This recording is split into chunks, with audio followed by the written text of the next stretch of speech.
Assalamualaikum warahmatullahi wabarakatuh.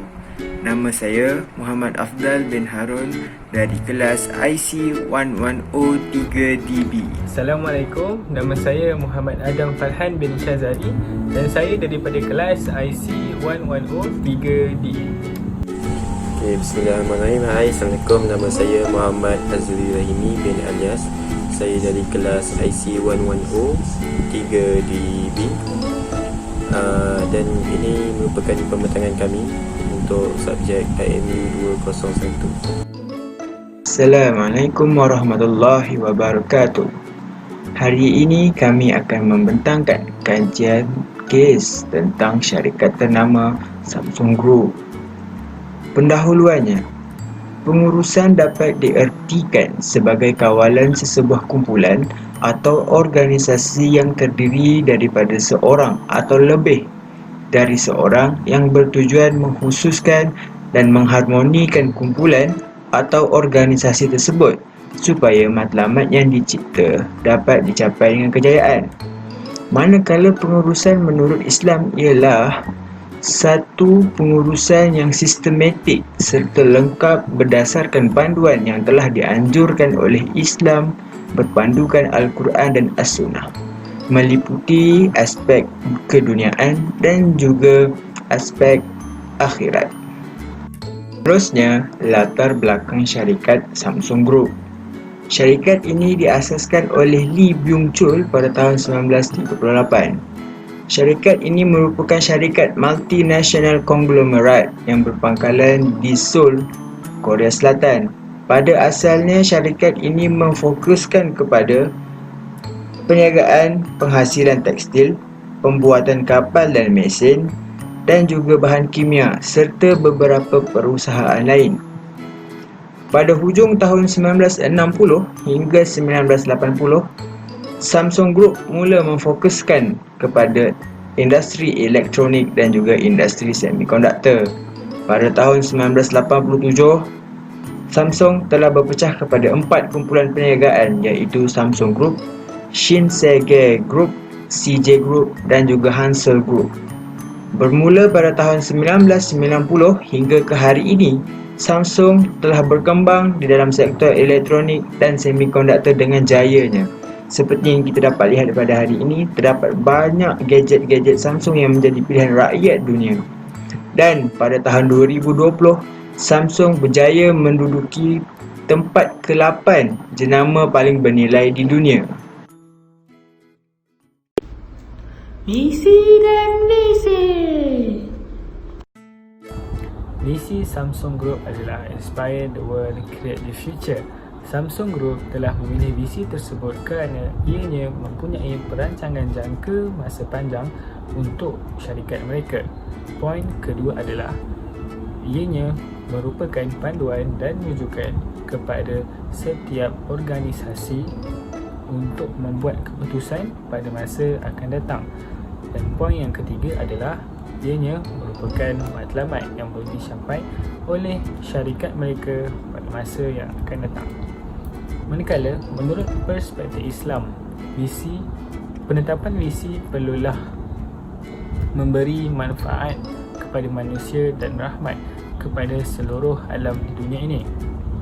Dan seterusnya, visi juga perlulah kembali merujuk kepada agama Islam, iaitu untuk mencari redha Allah Subhanahu Wa Taala dalam perniagaan. Misi Samsung Group adalah to inspire the world with innovative technologies, product and design that enrich people, live and contribute to a socially responsible, sustainable future. Samsung Group telah memilih misi tersebut kerana ianya merupakan fokus melaksanakan produk berteknologi untuk kegunaan manusia yang semakin moden pada masa yang akan datang. Poin yang kedua adalah ianya merupakan perincian yang jelas dan boleh diukur dalam penetapan visi sesebuah syarikat. Dan yang ketiga, visi tersebut jelas menyatakan bahawa matlamat syarikat yang perlu dicapai oleh mereka dalam tempoh masa yang agak panjang. Manakala penetapan misi berdasarkan perspektif Islam adalah ianya perlu dibina berasaskan maqasid syariah, yang mana kita perlu menitik beratkan kepada lima penjagaan, iaitu penjagaan harta, penjagaan agama, penjagaan nyawa, akal dan maruah. Strategi kejayaan.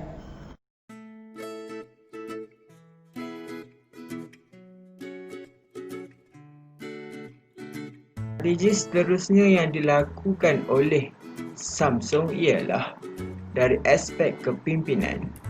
Samsung telah melakukan pengkhususan jawatan tertinggi dalam usahanya keluar daripada masalah rasuah dan juga penyelewengan.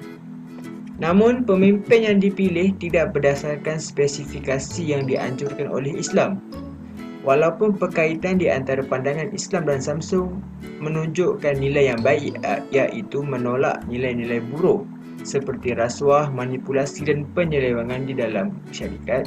Namun, menurut pandangan Islam, sifat amanah dan adil perlu ada dalam pemilihan pemimpin supaya pemimpin yang dipilih dapat mencapai matlamat syarikat dan juga mendapat redha Allah Ta'ala, sekaligus menolak berlakunya perkara mahmudah dalam syarikat. Persoalan terhadap perkara baik seseorang individu, manakala nilai ialah sesuatu yang boleh berubah-ubah mengikut norma atau keadaan sesuatu tempat. Dalam erti kata lain, nilai dan etika adalah satu konsep yang menjadikan seseorang individu lebih berdisiplin dan berakhlak mulia.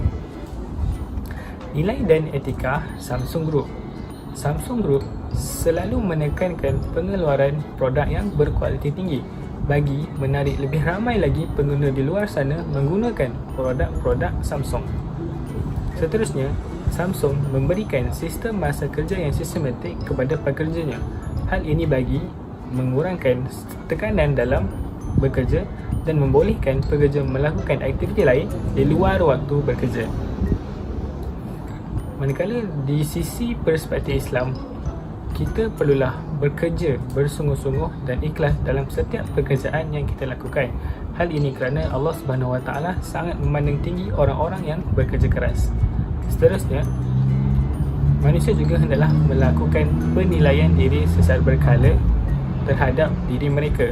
Hal ini bagi meningkatkan lagi mutu pekerjaan dan sentiasa muhasabah dalam setiap kesalahan yang kita lakukan.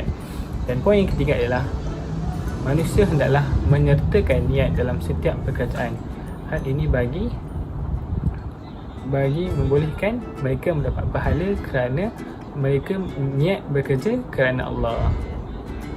Sebagaimana dalam firman Allah dalam surah An-Nisa ayat 6, ya ayyuhal insanu innaka kadihun ila rabbika kadihan famulakih.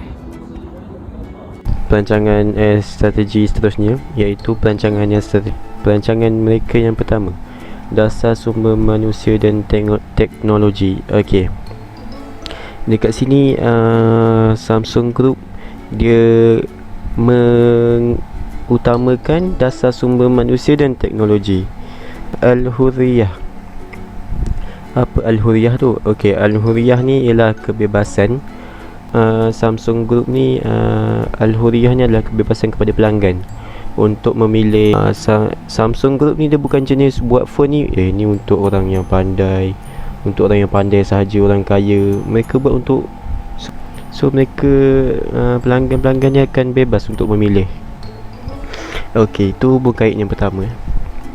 Seterusnya okey, berdasarkan matlamat dalaman syarikat ni akan menggunakan ciri-ciri Al-Shura. Okey, Al-Shura ni di mana kita bermusyawarat sebelum meletakkan sesuatu ketetapan masing-masing untuk menetapkan matlamat syarikat Samsung Group ni. So dikasih matlamat akhir sekali, objektif syarikat. Okey, objektif syarikat ni mereka memudahkan manusia atau iaitu pelanggan pada era kini. Okey, dekat sini bersamaan dengan konsep asas pengurusan Islam, iaitu takhtik. Apa takhtik ni? Takhtik ni pengurusan proses menentukan objek, proses menentukan objektif, seterusnya melakukan tindakan yang sesuai dan baik. Objektif tu sangat menepati konsep asas pengurusan Islam, takhtik ni, iaitu proses menentukan objektif, seterusnya melakukan tindakan sesuai dan baik. Strategi terakhir yang kami bincangkan pada hari ini ialah melalui pemasaran. Samsung telah melakukan pengurusan pemasaran yang sangat mantap.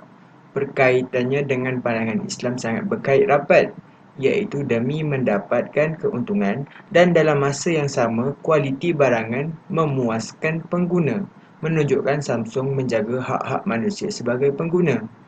Namun, mereka tidak mengguna pakai sumber yang halal melalui pemasaran. Contohnya, melakukan pemasaran dengan iklan selebriti yang tidak menutup aurat. Islam menyeru sumber yang halal dan mengikut etika Islam. Kesannya, syarikat terhindar daripada sumber rezeki yang haram dan mendapat keberkatan Allah Subhanahu Wa Taala. Okey, itu saja daripada kami. So, kesimpulan yang saya boleh buat kat sini, pengurusan Islam yang dalam syarikat pengurusan syarikat Samsung Group ini sedikit sebanyak mereka berlandaskan kepada cara-cara pengurusan Islam, dari segi contohnya dari segi etika kerja, dari segi kepimpinan, dari segi perancangan strategik serta pemasaran. Okey. Sebab mereka mempunyai unsur-unsur ciri pengurusan Islam yang sangat digalakkan oleh agama Islam. Walaupun mereka ni walaupun syarikat Samsung Group ni diperkenalkan oleh orang yang bukan Islam, mereka yang tidak menganuti agama Islam, tetapi dari segi pengurusan mereka ada mengikuti sedikit-sedikit unsur-unsur konsep-konsep asas Islam, kerana konsep pengurusan Islam tu sangat bagus dan efisien. So, majulah negara untuk Islam. Sekian, terima kasih. Bye bye.